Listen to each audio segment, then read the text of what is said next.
Hello viewers, আসসালামু আলাইকুম। Cooking and baking চ্যানেলে আপনাদেরকে স্বাগত। আজকে আপনাদেরকে টমেটো সসের রেসিপি তৈরি করে দেখাবো। আর এই সসটি কিভাবে 1 থেকে 2 বছর পর্যন্ত সংরক্ষণ করতে পারেন সেই টিপস অ্যান্ড ট্রিক্স সহ তৈরি করে দেখাবো। তো টমেটো সস তৈরি করার জন্য প্রথমে আমাদের লাগবে টমেটো। এখানে আমি প্রায় 3 কেজির মতো টমেটো নিয়েছি। আর টমেটোগুলোকে অবশ্যই পাকা আর লাল টকটকে হতে হবে, তাহলে কিন্তু টমেটো সসের কালারটা সুন্দর আসবে। তো টমেটোগুলোকে ভালো করে পরিষ্কার করে ধুয়ে নিয়ে আমি এভাবে কেটে নিয়েছি। আর এখানে আমি দিয়ে দিচ্ছি কয়েক টুকরা রসুন, আদা আর একটা পেঁয়াজ। আর ঝালের জন্য এখানে দিয়ে দিচ্ছি 3টি শুকনো মরিচ, আপনারা চাইলে কিন্তু গুঁড়ো মরিচও দিতে পারেন। একটি দিয়ে দিচ্ছি তেজপাতা, আমি মাঝখান থেকে চিড়ে নিচ্ছি। 2টি দিয়ে দিচ্ছি দারচিনি, 5-6টি দিয়ে দিচ্ছি লবঙ্গ, আর 4টি দিয়ে দিচ্ছি ছোট এলাচ, আর সাদা কালো গোলমরিচ দিয়ে দিচ্ছি আমি 8 থেকে 10টির মতো। স্বাদ মতো দিয়ে দিচ্ছি লবণ, দিয়ে ঢাকনা দিয়ে ঢেকে আমি কয়েক মিনিট রান্না করে নেব। কয়েক মিনিট পরে আমি টমেটোগুলোকে উল্টিয়ে দিচ্ছি।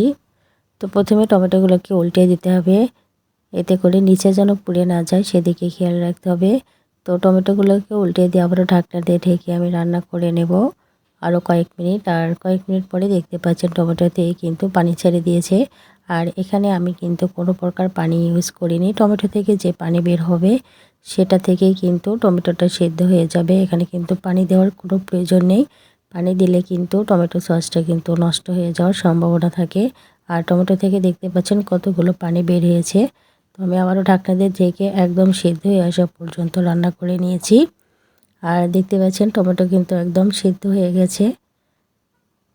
তো এখন আমি চুলা থেকে নামিয়ে নিয়ে এই টমেটোগুলোকে ঠান্ডা করে নেব।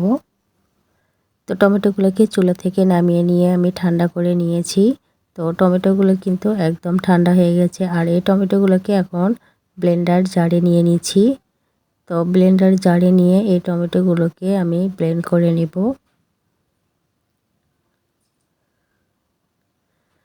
তো ব্লেন্ড করে নেওয়া হয়ে গেলে একটা ছাঁকনিতে আমি ছেঁকে নিচ্ছি। আর এই ছাঁকনিতে ছেঁকে নিলে টমেটো পিউরিটা কিন্তু খুবই স্মুথ হয়। তো এভাবে ছাঁকনিতে ছেঁকে নেবেন। তো ছেঁকে নেওয়া হয়ে গেলে টমেটোর যে ওপরে ছাল আর বিচি আছে সেগুলো আমি ফেলে দিয়েছি। আর সবগুলো টমেটো আমি এভাবে ছেঁকে নিয়েছি। তো টমেটোগুলো ছেঁকে নেওয়া হয়ে গেলে আমি চুলায় বসিয়ে দিয়েছি। তো এখানে আমি মিষ্টির জন্য এখানে দিয়ে দিচ্ছি আমি 1 কাপের মতো চিনি। তো আপনারা যদি বেশি মিষ্টি পছন্দ করেন তাহলে কিন্তু এখানে পুরো 1 কাপ পরিমাণ চিনি দিয়ে দিতে পারেন। তো চিনিটা দেওয়ার পরে আমি ভালো করে নেড়ে চেড়ে জাল করে নিতে হবে। আর নিচে যেন পুড়ে না যায় সেদিকে খেয়াল রাখতে হবে। তো কিছুক্ষণ জাল করার পরে দেখতে পাচ্ছেন কালারটা কিন্তু বেশ সুন্দর এসেছে। তো সসটাকে বেশ কিছুক্ষণ জাল করে নিতে হবে। তো বেশ কিছুক্ষণ জাল করে নেওয়ার পরে এখানে আমি দিয়ে দিচ্ছি 1/2 কাপ পরিমাণ ভিনেগারের সাথে 1 টেবিল চামচ পরিমাণ দিয়ে দিচ্ছি কর্নফ্লাওয়ার। তো এখানে কিন্তু পানি ইউজ করবেন না। অনেকেই কিন্তু কর্নফ্লাওয়ার কিন্তু পানিতে গুলে নেন, এতে করে কিন্তু সসটা বেশিক্ষণ সংরক্ষণ করতে পারবেন না। অবশ্যই এখানে ভিনেগারের সাথে কর্নফ্লাওয়ার মিশিয়ে নিয়ে তারপরে সসের মধ্যে অ্যাড করে দেবেন। তো ভিনেগার আর কর্নফ্লাওয়ার মিশ্রণটা অল্প অল্প করে দিয়ে মিশিয়ে নিতে হবে। আর কর্নফ্লাওয়ার যাতে দলা পেকে না যায় সেদিকে খেয়াল রাখতে হবে। তো কর্নফ্লাওয়ার দেওয়ার পরে কিন্তু সসটা ঘন হয়ে আসবে।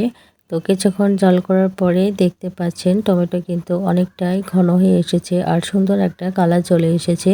আর টমেটো সস বেশি দিন সংরক্ষণ করতে চাইলে অবশ্যই এখানে টমেটোর বীজ ব্যবহার করতে হবে। আর বীজ হিসেবে আমি এখানে টমেটোর যে সস পাওয়া যায় সেটা নিয়েছি। এখানে আমি 5 টাকার 2টা টমেটো সস নিয়েছি।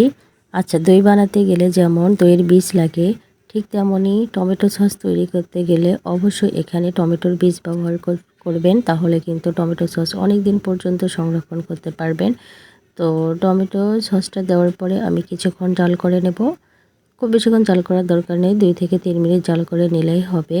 আর আমি কিন্তু এভাবেই টমেটো সস তৈরি করি। আর 2 থেকে 3 বছর পর্যন্ত এই টমেটো সস খুব ভালো থাকে। তো আপনারা অবশ্যই চেষ্টা করবেন এভাবে ট্রাই করতে। আর টমেটো সস হয়েছে কিনা আমি দেখিয়ে দিচ্ছি। দেখুন টমেটো সস কিন্তু অনেকটা ঘন হয়ে এসেছে। তো একটা প্লেটে নিয়ে নিচ্ছি, নিয়ে মাঝখান থেকে একটু আঙ্গুল দিয়ে এভাবে করবেন, তাহলেই দেখতে পারবেন দুইটা কিন্তু এক পাশ হয়ে যায়নি। তো টমেটো সসটা হয়ে গেছে, আমি চুলা থেকে নামিয়ে নিয়ে ঠান্ডা করে নিয়েছি। আর দেখতে পাচ্ছেন কত সুন্দর কালার চলে এসেছে, একদম কিন্তু দোকানের কেনা সসের সেটাও কিন্তু অনেক মজার হয়। আর টমেটো বেশি দিন সংরক্ষণ করতে চাইলে অবশ্যই কাঁচের বোতলে রাখতে হবে। তো আমি একটা কাঁচের বোতলে রেখে দিলাম, দিয়ে নর্মাল ফ্রিজে রেখে দিবেন, তাহলে দেখবেন 2 থেকে 3 বছর পর্যন্ত টমেটো সস কিন্তু এভাবে থাকবে। তো ভিডিওটি ভালো লাগলে লাইক, কমেন্ট, শেয়ার করবেন। আজকের মতো বিদায় নিচ্ছি। আসসালামু আলাইকুম।